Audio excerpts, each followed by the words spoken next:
The gravity plate at threshold station reads 3.4 times Terran standard, and it has read that number for 190 years without a single recruit finishing orientation on their feet. The floor is a dull gray alloy, scuffed pale in long grooves where bodies have been dragged rather than walked.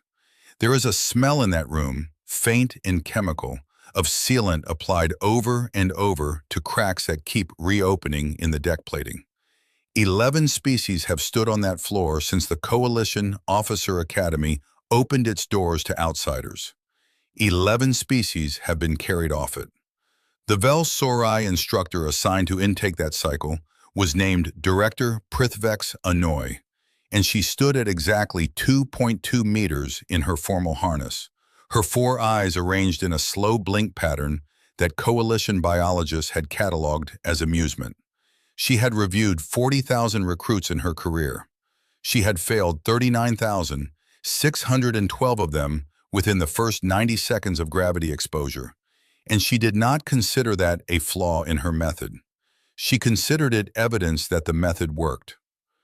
The human filed in last, behind a Threll cadet with iridescent skin and a Kostanji whose 4 legs already trembled with anticipatory strain at the doorway sensor. He was unremarkable in the way the room had learned to distrust. Average height for his species, dense through the shoulders, a scar along his left jaw that had healed slightly crooked. He did not look at Prithvex. He looked at the floor first, the way a man looks at ground he intends to stand on for a while. His name was Recruit Elias Voss. His file, printed in the clipped bureaucratic coalition standard that stripped all color from a life, listed his homeworld as Terra, listed his prior occupation as structural technician, Titan colonies, and listed nothing else, because nothing else had been asked. Titan, Saturn's moon, 1.35 meters per second squared. A gravity so gentle that a human could throw a stone over a mountain range there. Prithvex had read that line and smiled behind her mandibles, the particular smile of someone who believes they already know how a story ends. "Recruit Voss," she said, and her translator rendered the words with a texture of polished stone, cool and without inflection. "You will stand at the marked line. You will remain standing for as long as you are able. Most are not able for long." He did not answer immediately. He walked to the line, a strip of reflective tape worn thin by the passage of 190 years of failure, and set his boots against it with a small, unhurried adjustment, heel to toe, the way a man checks his footing before he lifts something heavy. "Understood," he said. 2 words, nothing more offered. The gravity field engaged with a low hum that most species felt in their teeth before they felt it anywhere else. 3.4 Gs is not a number most bodies were built to survive standing. Blood pools, vision narrows. The Kostanji behind him folded within 4 seconds, all 4 legs buckling at once with a sound like wet rope snapping, and 2 aides were already moving toward the fallen shape before Prithvex had finished speaking her opening line. She did not look at the Kostanji. She was watching the human's knees. They did not buckle. His shoulders dropped, infinitesimally, the way a structure settles when a new load is placed upon it, and finds, somewhere in its bones, that it has margin left to give. His breathing changed, not ragged, not desperate, but deeper, slower, drawn from somewhere low, the practiced breathing of a man who has done heavy, patient work in hostile conditions for a very long time. His hands did not shake. He did not reach for the rail bolted along the wall for exactly this purpose. The rail that every prior human candidate, and there had been 6 over the decades, each one carried out within the first minute, had gripped like a drowning man grips a rope. Elias Voss stood on the line in 3.4 times his birth gravity and did nothing more remarkable than breathe. Prithvex Anoi had blinked in slow amusement 40,000 times in that room. She did not blink now. Her 4 eyes had gone very still, fixed on a pair of boots that had not moved, And for the first time in 190 years, the silence in that gray room was not the silence of a body being carried away. It was the silence of an old, certain story arriving somewhere it had never been before, and not knowing yet what to do with itself. The room did not yet know what it was looking at. It would take longer than 90 seconds to find out, but for the first time on that worn strip of tape, 90 seconds had already come and gone, and the human was still standing. 3 minutes into the exposure test, the director shifted her weight, a gesture the recruits had learned to read as impatience, though what it actually signaled, deep in Vel-Sori physiology, was closer to alarm. "Report your condition," she said. "Fine," Voss said. His voice had thickened slightly, the vowels compressed under the pressure on his diaphragm, but the word came out level. "Chest tight, nothing new." "Nothing new," she repeated, and the translator gave the phrase a texture of disbelief it had not been programmed to produce, some artifact of tone bleeding through the algorithm despite itself. "You have stood in this gravity for 180 seconds. The previous human candidate lasted 11. "I know the number," Voss said. "I read the file too." She circled him once, slow, her long limbs making almost no sound against the deck, cataloging him the way she cataloged every specimen that interested her. And he did interest her now, whatever her opening amusement had cost her in composure. His color was wrong for comfort, a deep flush along the neck and jaw that spoke of a cardiovascular system working at the edge of its tolerances. His pupils had contracted to pinpricks. A thin line of sweat had gathered at his hairline and begun, with visible effort, to travel downward against a pull 2.5 times what his species had evolved beneath. He was not comfortable. He was not fine, not by any honest measure. But he was standing, and more than standing, he was thinking, still, present behind his eyes in a way none of her prior subjects had managed past the first minute, when animal panic generally swallowed whatever higher reasoning a species possessed. "You will hold this posture for 1 more minute," she said, testing him, expecting the request itself to break something. "Then we will discuss whether continuation is wise." "Copy that," Voss said, and something in the flatness of the phrase, the sheer procedural calm of it, unsettled her more than a scream would have. There is a thing that frightened creatures do, and a thing that prepared creatures do, and from the outside the two can look almost identical for the first several seconds. It is only in the details, the set of the jaw, the rhythm of the breath, the stillness of the hands, that the difference reveals itself. Prithvex Anoi had spent a career learning to read frightened creatures. She had never, in 40,000 recruits, needed to learn to read the other kind. She was learning now. At the 2-minute mark past her ultimatum, with the human's face gone the color of old brick and his pulse visible, hammering at his throat, she called the test. Not because he had failed, because, for the first time in her career, she found she did not know what failure would look like on this particular body, and some old, cautious instinct told her that finding out was not yet worth the cost. The field disengaged.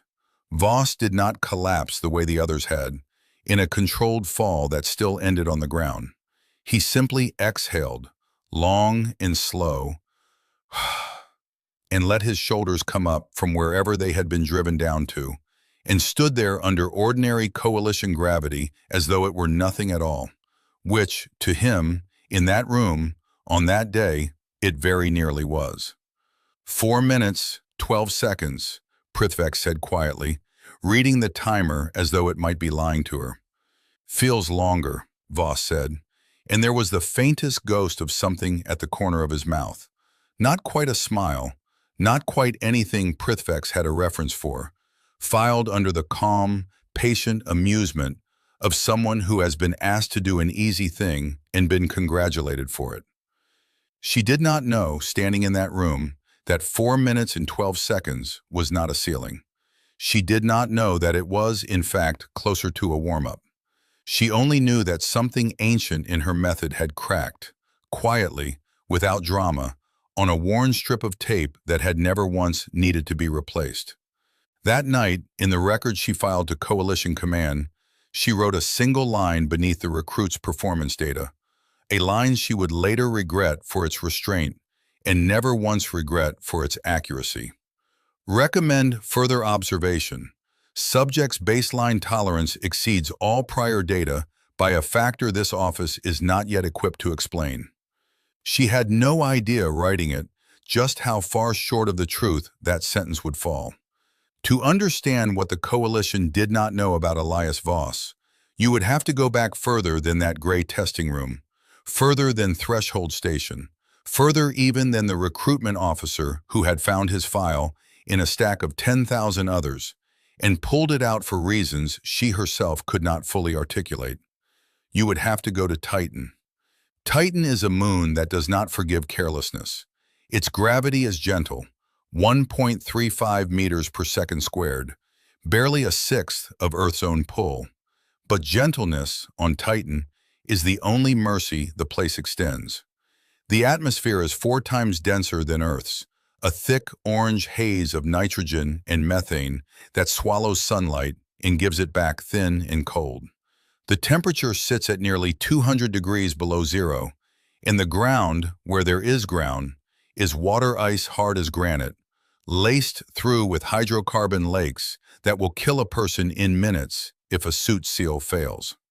The colonies there were not built for comfort. They were built for extraction, methane, ethane, the raw material for a system running out of easy fuel closer to the sun. And the people who worked them were not explorers or scientists in any romantic sense. They were technicians, riggers, welders who spent 12-hour shifts inside pressure suits weighted deliberately, artificially, far beyond what Titan's gravity demanded. Because a body that moves too freely in low gravity develops the wrong instincts, the wrong muscle memory, and the wrong instincts on Titan got people killed within a season. Elias Voss had been 14 when his family emigrated to the Huygens Basin colony, following a labor contract his father had signed in a moment of desperate optimism about deep system extraction wages. He had grown up in suits weighted to feel like triple gravity, working alongside men and women 3 times his age who had learned, the hard way, that a young body allowed to move naturally in low gravity would not survive its first cave-in, its first hull breach, its first unexpected structural failure under stress it had never been conditioned to bear. There was a man there, an old rigger named Halvard Okonkwo Reyes, who ran structural training for every new intake at Huygens Basin, and who had a philosophy about gravity that the corporate safety manuals never quite captured. He used to say it standing at the edge of the ice fields, his voice flattened by the suit's speaker into something almost mechanical. Your body doesn't know where it is. It only knows what it's been asked to carry. Ask it for more than it needs, every day, for years. And one day the universe asks you for less than you're used to giving. And that day, you'll feel like a god walking among children. He had drilled Voss specifically for 9 years. Weighted suits calibrated not to Titan's true gravity, but to a punishing, deliberate multiple of Earth's own, 3 times standard, sustained, for structural repair drills that ran 6, 8, sometimes 10 hours at a stretch, because a hull breach on Titan did not wait for a shift change, and a body untrained for sustained exertion under crushing load was a body that got its crew killed. Voss had broken bones twice in that training. He had blacked out once, at 17, and been dragged back to the pressure dome by Okonkwo Reyes himself, who had said nothing about it afterward except to adjust the following week's load by exactly 0%. The gravity doesn't care that you're tired, the old man told him more than once, in the flat, mechanical voice the suit gave everyone. It doesn't care that you're scared. It only cares what you can carry today. So you make sure the answer is always more than yesterday. By the time Elias Voss was 26, he could perform full structural welding repairs, unassisted, in a suit weighted to simulate 3.6 times Earth's gravity, for a continuous 4-hour shift and walk back to the dome afterward under his own power. It was not a skill anyone at Huygens Basin considered remarkable. It was simply the minimum standard required to keep the colony's hull intact through another season of ice quakes and pressure failures. Every rigger there could do something close to it. It was, to them, just the work. There is a thing that happens to people raised on hard, honest labor that never once thinks of itself as heroic. They carry a strength into rooms built for softer things, and they do not announce it, because to them it was never a performance. It was only ever the job. Voss did not walk into the Coalition Academy thinking of himself as extraordinary. He walked in thinking of a testing room the way he had once thought of a hull breach, as a problem with a known shape that a trained body could solve if it simply refused to stop breathing. Nobody at Coalition Command had read the fine print on Titan's atmospheric density or cross-referenced it against standard suit weighting protocols for deep system labor contracts. Nobody had thought to ask what kind of body a decade of 3 times gravity welding shifts might produce. The recruitment officer who had pulled his file from 10,000 others had flagged it only for an unusually high physical resilience score on a standard aptitude test.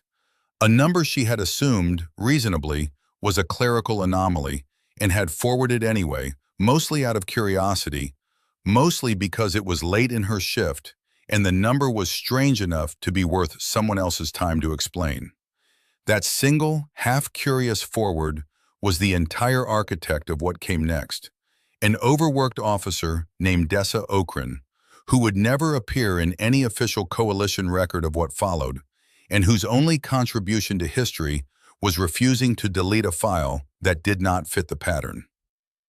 Prithvex Anoi did not know any of this on the night she filed her report. She knew a number, 4 minutes, 12 seconds, and she knew that the number did not fit the shape of any story her career had prepared her to tell. She would learn the rest slowly, the way the whole academy would learn it, one testing room and one increasingly quiet audience at a time. 3 weeks after the first exposure test, Threshold Station's secondary gravity range had a visitor list that had grown considerably longer than protocol required. It began with 2 instructors standing at the observation rail out of simple professional interest.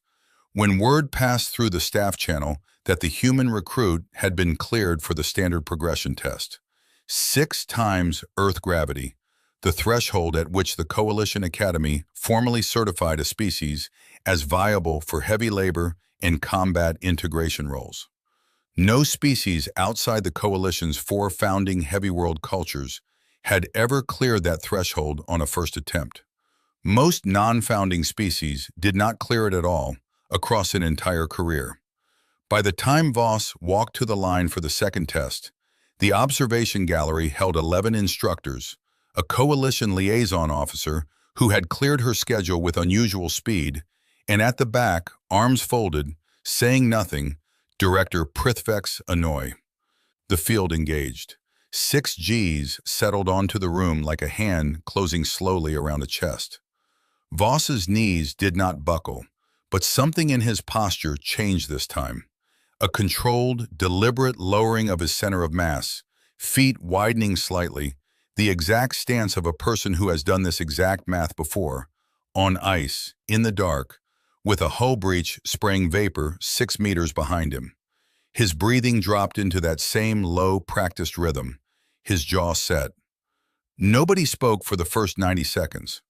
The liaison officer's stylus had stopped moving against her data pad sometime around the 60-second mark, forgotten in her hand.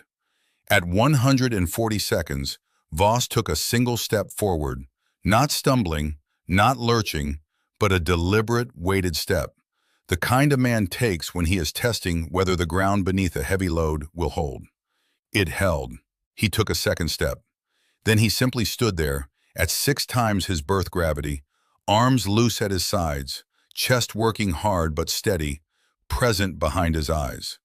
Someone in the gallery, a young Threll instructor, barely out of her own training, whispered a single word that the room's ambient microphones caught, and that would later circulate through half the Academy's staff channels within a day. Titan. It was not the word itself that mattered. It was the reverence in it. Word had begun to travel, in the quiet, informal way that word travels among people whose job is to categorize the tolerances of 100 different species, about where this recruit had come from and what kind of decade had shaped him. The story arrived stripped of specifics and swollen with awe in the way stories do when they pass through many mouths. Some said he had grown up mining ice under a gravity 3 times his own. Some said he had once carried a wounded crewmate 4 kilometers across a Titan ice field in a suit that should have crushed his spine. Neither story was entirely accurate. Both were, in their way, entirely true. Voss held the 6-gravity line for 6 minutes and 40 seconds before the test was called. Not because he had failed, but because the equipment monitoring his cardiac strain had begun flagging warnings that the Academy's medical staff, out of caution rather than necessity, chose to respect. When the field disengaged, he did not fall. He staggered exactly 1 step, caught himself, and straightened. The liaison officer, a coalition administrator named Threna Ost, who had sat through 400 certification tests across a 19-year career, was the first to speak into the stunned quiet of the gallery. "That is not possible," she said, and it was not a challenge. It was closer to a prayer that the universe would explain itself. Prithvex Anoi, standing at the back with her arms still folded, said nothing at all.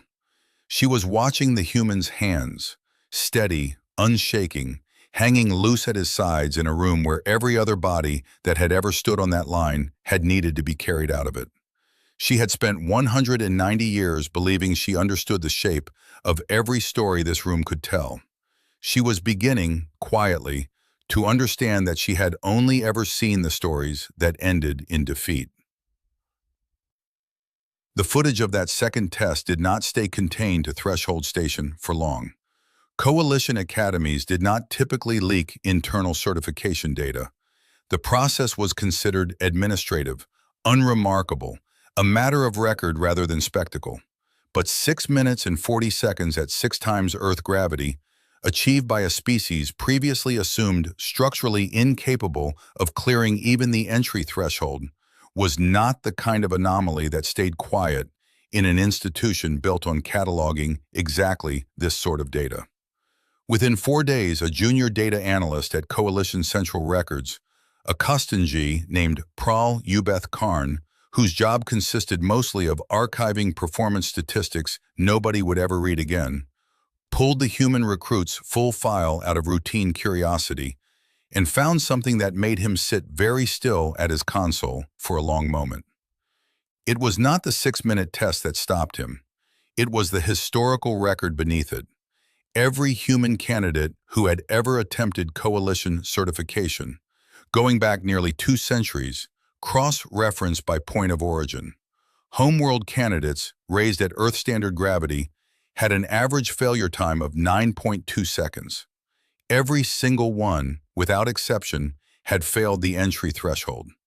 Every human who had ever passed even the preliminary exposure test, and there had been exactly 3 in 190 years before Elias Voss, had, buried in a section of the file that nobody had thought relevant enough to flag, come from a deep system colony world. Titan, Callisto, one from the high-pressure mining stations of Venus's cloud layer. Pral Ubeth Karn was not an architect of policy. He was not important in any way that Coalition Command would have recognized before that week. He simply did something that nobody in 190 years had thought to do. He wrote a memo. 3 paragraphs, unglamorous, filed through ordinary administrative channels, titled, with the flat understatement of a records clerk who did not yet grasp what he had found. Anomaly in human certification data, origin world correlation. That memo did not change policy overnight. Memos rarely do. But it reached exactly one desk that mattered. A research division tasked with long-term coalition military planning. And it sat there, quietly, gathering the kind of attention that takes weeks to become a decision and years to become a doctrine. Nobody in that research division yet understood what they were looking at. They understood only that a species written off 2 centuries earlier as structurally unsuited for coalition service had, on its hardest colony worlds, been quietly producing individuals who could outperform certified heavy world species by a factor nobody had bothered to calculate because nobody had thought there would ever be a reason to. There is a thing that institutions do when a comfortable old assumption starts to crack. They do not announce the crack. They quietly reopen a file and start asking better questions and hope that whatever they find will still fit the shape of the world they already believed in. It would not. 6 weeks after the sixth gravity test, Elias Voss stood again on the worn strip of tape in Threshold Station's testing range. And this time the gallery behind the observation glass was full in a way it had never been for any certification exam in the Academy's history. Word had spread past Threshold Station entirely. A coalition military liaison had flown in from the regional command hub 2 systems over. A Drathanai officer named Marshal Kes Varanthi, tall even by Drathanai standards, decorated across 3 campaigns, and possessed of the particular, weathered patience of someone who had seen a great many species overpromise and underdeliver in exactly this kind of room. He stood near the front of the gallery with his arms crossed and his expression carefully arranged into something between skepticism and professional courtesy. 10 times standard, he said to Prithvex, as the test parameters were confirmed. No non-founding species has attempted 10 times standard in Academy history. This is a formality, Director. I assume you understand that. I understood a great many things 6 weeks ago, Marshal, Prithvex said, and there was something in her voice that was not quite deference and not quite challenge. The flat, careful tone of someone who had learned, recently and thoroughly, not to trust her own certainty. I am less certain of what I understand now. Varanthi's 4 eyes flicked toward her, registering the answer as strange, filing it away without comment. The field engaged. 10 times Earth gravity is a number that founding heavy world species approach with extensive preparation, medical monitoring, and a career's worth of conditioning. It is a number that had killed test subjects in Academy history, not often, but often enough that the protocol required a full medical team on standby, positioned exactly where they now stood, watching a human recruit settle into the same low, wide stance he had used at 6 times standard, as though his body already understood a language the room itself did not yet speak. For the first 8 seconds, nothing happened that the gallery had not already seen. Voss stood. He breathed, low and controlled. His color deepened, the same brick-red flush along his throat, familiar now to everyone who had watched the prior tests. At the 12-second mark, something changed. His knees dipped fractionally, the first genuine sign of structural strain the Academy had ever witnessed from him, and the entire gallery, without coordination, without a word, leaned forward as one. He did not fall. He rode the dip, the way a man rides a wave he has misjudged but not lost, and came back up out of it, jaw locked, breath ragged now, audible even through the observation glass's dampened audio feed. 18 seconds, Prithvex said quietly, reading the timer, and there was no amusement left anywhere in her voice. Only something that might, in Avel Sarai, have been the early architecture of awe. 19, 20, that's longer than 3 of my own cadets have held it, Varanthi said, and it was not boastful. It came out of him quiet, almost involuntary, the sound of a man revising a lifetime's certainty in real time. Voss held the 10 gravity threshold for 31 seconds before the medical team called the test on cardiac grounds, moving fast, professionally, without panic, because 31 seconds was already so far beyond anything in the historical record that continuing carried a risk nobody was willing to justify for the sake of proving a point already thoroughly proven. When the field disengaged, Voss went down, not a collapse, but a controlled drop to one knee, catching himself with a hand flat against the deck plating, breathing hard, deliberate, the exact discipline of a man who had trained his body for exactly this moment of coming back from the edge of too much. Nobody in the gallery moved for a long 3 seconds. Then Marshal Kes Varanthi, decorated across 3 campaigns, a man whose species had built its entire military doctrine on the assumption of its own physical supremacy, crossed the observation room, opened the access door to the testing range without waiting for clearance, and walked out onto the floor. He stood over the kneeling human for a moment, saying nothing, and then extended a hand. Not a coalition salute, not a formal gesture, but simply a hand, offered the way one offers help to someone who has earned the right not to need it and been given it anyway, out of respect rather than pity. Voss looked up at the offered hand for a moment. Then he took it and let the marshal pull him to his feet. "Where," Varanthi said, and his voice had lost every trace of the polished, ceremonial formality it had carried into the room, "does a species learn to carry a load like that?"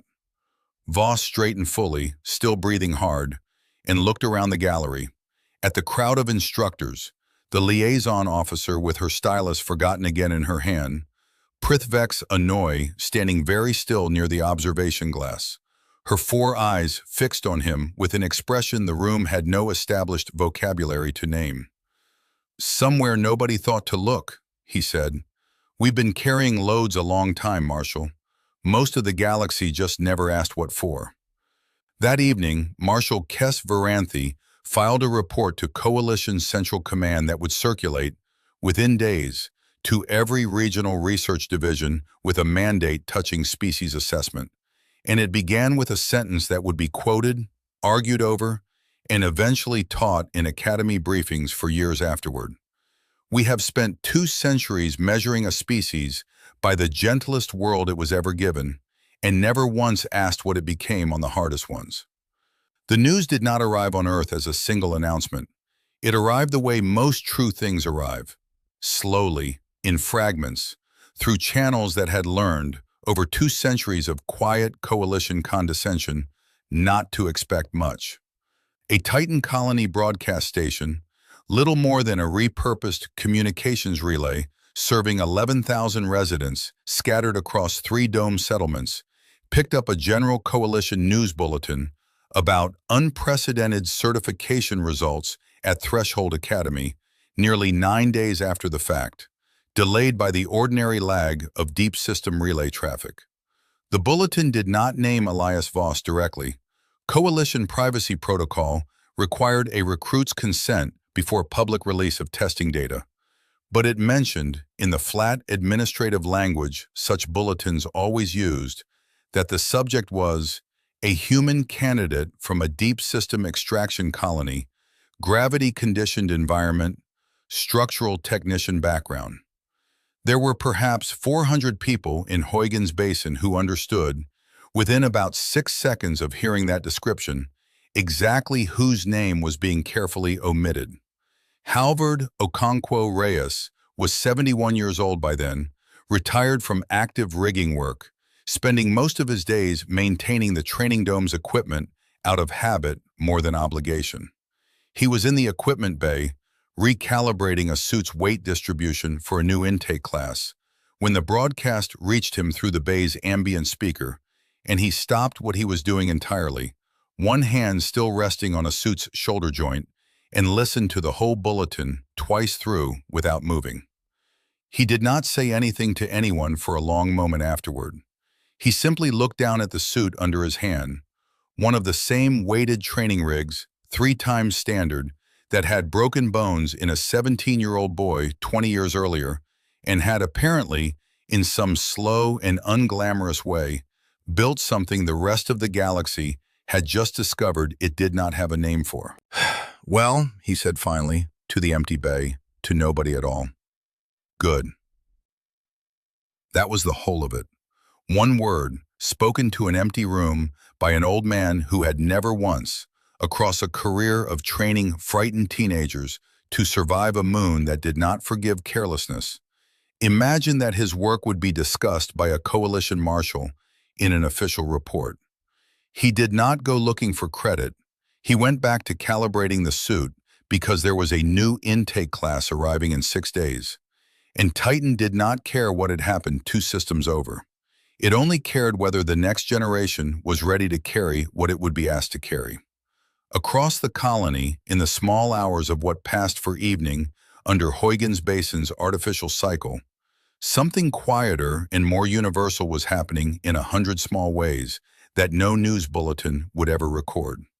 An elderly woman named Ilsa Kovac, who had worked the ice fields for 30 years before her knees gave out, and who remembered Elias Voss as a serious, quiet boy who had once helped carry her fallen tool case 400 meters back to the dome without being asked, sat in her small apartment, and without any particular ceremony, took down a small, dented tin cup from a shelf. The same cup she used every year on the anniversary of her husband's death in a pressure dome collapse, to pour out a measure of the colony's harsh, home-distilled liquor onto the ice outside her window, a private ritual honoring the ones the moon had taken. She poured a second measure that night, standing at her window in the orange dark, for reasons she could not have fully explained to anyone who asked. It was not for the dead. It was for the ones who had carried the weight and lived, and gone somewhere far away and made the weight mean something. She did not say anything aloud. There was no one there to hear it. She simply stood and watched the liquor freeze slowly against the ice and went back inside. It is a strange thing how the largest stories are so often carried in their first true moments by the smallest and quietest gestures. An old rigger's single word to an empty room, an old woman's second measure poured into frozen dark, unwitnessed, unrecorded, entirely genuine. The coalition would spend the following months restructuring entire assessment protocols, rewriting doctrine, sending research teams to comb through colonial labor records across a dozen deep system worlds looking for the next Elias Voss. None of that had happened yet that night in Huygens Basin. That night, there was only an old man calibrating a suit for children who had not yet earned their scars, and an old woman honoring a private ledger of loss and pride that had, for one evening, found room for something other than grief. Word reached Elias Voss himself 3 days later in a brief personal transmission relayed through Threshold Station's civilian communications office. A short, unpolished video message from Halvard Okonkwo Reyes, recorded in the same equipment bay, the old man's face weathered and unchanged, the training suits hanging in neat rows behind him, exactly as they always had. "Heard what you did," the old man said in the recording, his voice rough with something he did not bother disguising. "Figured you would, eventually. Didn't figure the whole galaxy would need to hear it from us to believe it." A pause, the old man's eyes drifting somewhere off camera, toward the row of weighted suits. "Your father would have said something about not letting it go to your head. I'm not your father. I'll just say, don't forget where the weight came from. Wasn't given to you. You built it, one bad shift at a time, same as everybody in this room ever has." Another pause. "Come home sometime, if the coalition ever lets you. Ice fields will still be here." Voss watched the message twice, alone in the small quarters the Academy had assigned him, and said nothing to anyone about it for several days. But when he reported for training the following morning, something in the way he moved had shifted, not less disciplined, not less contained, but rooted now in a way that the gallery, still watching him with something close to reverence, could not quite name and would not, for a long while yet, think to ask about. 6 months after the 10-gravity test, Threshold Station held an event that had no precedent in 190 years of Coalition Academy history. A formal address broadcast across every affiliated system, delivered not by a coalition official, but by the recruit whose testing data had rewritten an entire branch of institutional doctrine. The room chosen for it was not the gray testing range with its worn strip of tape. It was the Academy's central auditorium, built to seat delegates from 40 founding and affiliated species, its walls lined with the crests of every world that had contributed personnel to coalition service across 2 centuries. Earth's crest, added only recently and still unfamiliar in its placement, hung near the end of a very long row. Elias Voss stood at the podium in a plain academy uniform, no medals, no rank insignia beyond the basic recruit designation he still technically held, because the coalition's own promotion protocols had not yet caught up to what he had already proven. His hands rested flat on the podium's edge, the same steady, unshaken stillness the gallery had first noticed on a strip of worn tape 6 months earlier. "I was told," he began, and his voice carried through the auditorium without strain, without performance, "that this address should explain what happened in the testing range. I've read 3 separate research summaries about it. They're mostly accurate. I don't think they're mostly useful." A ripple of quiet attention moved through the delegates. Not laughter, not quite anything so casual, but the particular stillness of an audience recalibrating its expectations for the second time that week. "What happened," Voss continued, "is that a moon nobody in this room has ever visited spent 9 years asking a body for more than it thought it could give, every single day, because the alternative was a body that couldn't survive its own job. That's not heroism, it's not talent, it's not something built into my species that yours doesn't have. It's what happens to anything, anyone, any world, when the hardest possible version of its environment becomes the ordinary version of its environment. You don't get a Titan by asking for one. You get a Titan by refusing, for long enough, to let the weight decide the outcome." He paused, and the pause held the room in a way that no rehearsed rhetorical flourish could have achieved. "I'm not here to tell you my species is stronger than yours," he said. "I'm here to tell you that you've been measuring us on the wrong world for 2 centuries. Earth is not our hardest place. It was never even close. We have colonies at the edge of survivable pressure and temperature and gravity across half this system, filled with people who've spent generations doing exactly what I did, and never once thought it was remarkable, because for them, it was just the work. There are others like me, not because I'm unusual, because the conditions that made me weren't unusual on the worlds where I came from. You will find them if you look, on Callisto, on the Venus cloud stations, in a dozen places your assessment protocols never thought to check, because the file said Earth, and Earth was gentle enough that nobody thought to ask what the hardest version of humanity might look like." He looked out across the auditorium, at 40 crests representing 40 worlds, and his gaze settled briefly on Earth's crest at the end of the row, small and new and unremarkable among the others. "I'd ask you to reconsider what you think you know about a species you assessed once, a long time ago, under conditions that told you almost nothing true. That's not a threat, it's an offer. We've spent 2 centuries being told what we couldn't carry. I'd rather spend the next 2 showing you what we can."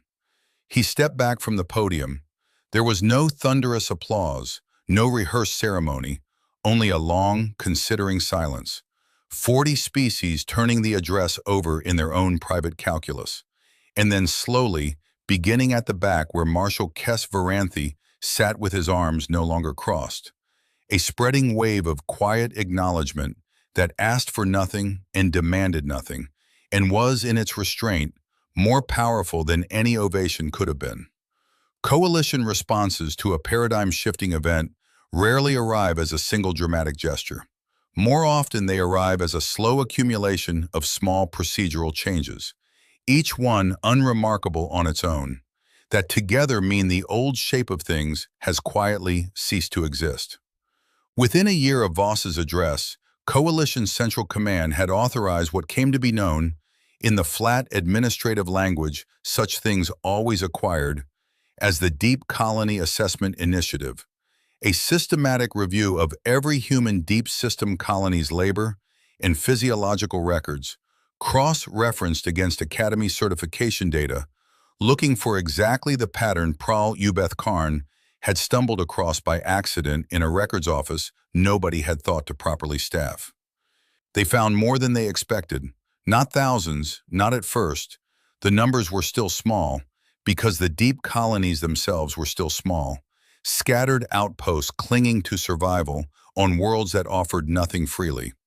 But they found a rigger from the Callisto ice mines who had once, during a habitat dome failure, carried two unconscious crewmates a combined 300 meters across a debris field in a suit weighted to simulate crushing gravity, because the alternative was watching them die. They found a former structural engineer from the Venus cloud stations, who had spent a decade working in suits built to withstand pressure differentials that would have crushed an unprotected human in seconds, and who could, it turned out, when finally tested under coalition protocols, outperform founding heavy world cadets on sheer structural endurance. None of them had thought themselves remarkable. All of them, like Voss, had simply been doing the work their world required, without an audience, without a name for what it was building in them. Academy intake protocols changed within 18 months, not just for humans, but as a matter of general doctrine, a formal acknowledgement, embedded now in coalition assessment training, that a species' capacity could not be measured from its gentlest environment alone.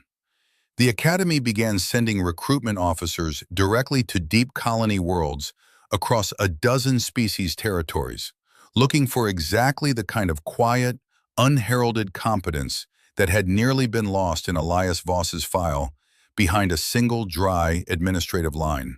Structural technician, Titan colonies. Prithvex Anoi remained at Threshold Station. She did not retire, did not transfer, did not do any of the things a person might do after a career-defining assumption had been dismantled in front of her. She did something quieter, and in its way more significant. She rewrote her own intake protocol, incorporating a new first question for every recruit who stood on the worn strip of tape in her testing range. A question that had never been asked in 190 years of Academy history. Where, she began asking, did your body learn to carry weight? Not where you were born, where you were tested. It was not a perfect question. It did not catch everything.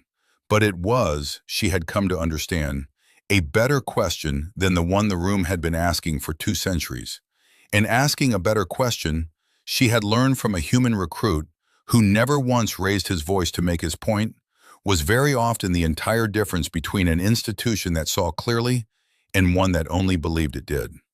2 years after the address in the Central Auditorium, Elias Voss held the rank of Senior Field Instructor at Threshold Academy, a title the Coalition had needed to invent specifically because no existing designation adequately covered what he had become. Part combat integration specialist, part living case study, part quiet architect of a recruitment doctrine still being built, one deep colony world at a time. The gray testing range had changed very little in physical appearance. The worn strip of tape had finally, after nearly 2 centuries, been replaced. Not because it had failed, but because Academy engineering had insisted on installing a more sensitive gravity response sensor array beneath the floor, and the old tape had not survived the retrofit. The new tape looked almost identical. Voss had noticed, on the day of the replacement, a small, irrational reluctance in himself at seeing it changed, and had said nothing about it to anyone. He stood at the observation rail one late afternoon. Threshold Station kept an artificial day-night cycle for the comfort of species that needed one, and the light through the high windows had gone the soft amber the station's engineers had calibrated to approximate an Earth sunset. A small kindness nobody had asked for, and everybody, eventually, had come to appreciate, watching a new intake class file into the range below. Among them was a young woman named Priya Andrade, 17 years old, recruited 3 months earlier from a mining outpost on Callisto. Standing at the marked line with the exact, unhurried, deliberate stance Voss recognized because he had once, a lifetime and a world away, stood the same way himself. He did not go down to the floor. Director Prithvex Anoi was running the exposure test herself, her 4 eyes fixed on the young recruit with the same careful attention she now brought to every candidate, a habit built from a lesson she had learned exactly once, and never needed to learn twice. Voss watched the field engage, watched the young woman's knees not buckle, watched, in her face, the particular stillness of someone whose body already understood a language the room around her did not yet speak. He thought, standing there, of Halvard Okonkwo Reyes, 73 years old now, still calibrating suits in an equipment bay 11 light-years away, for children who would never fully understand what their scraped knuckles and broken bones were quietly building in them.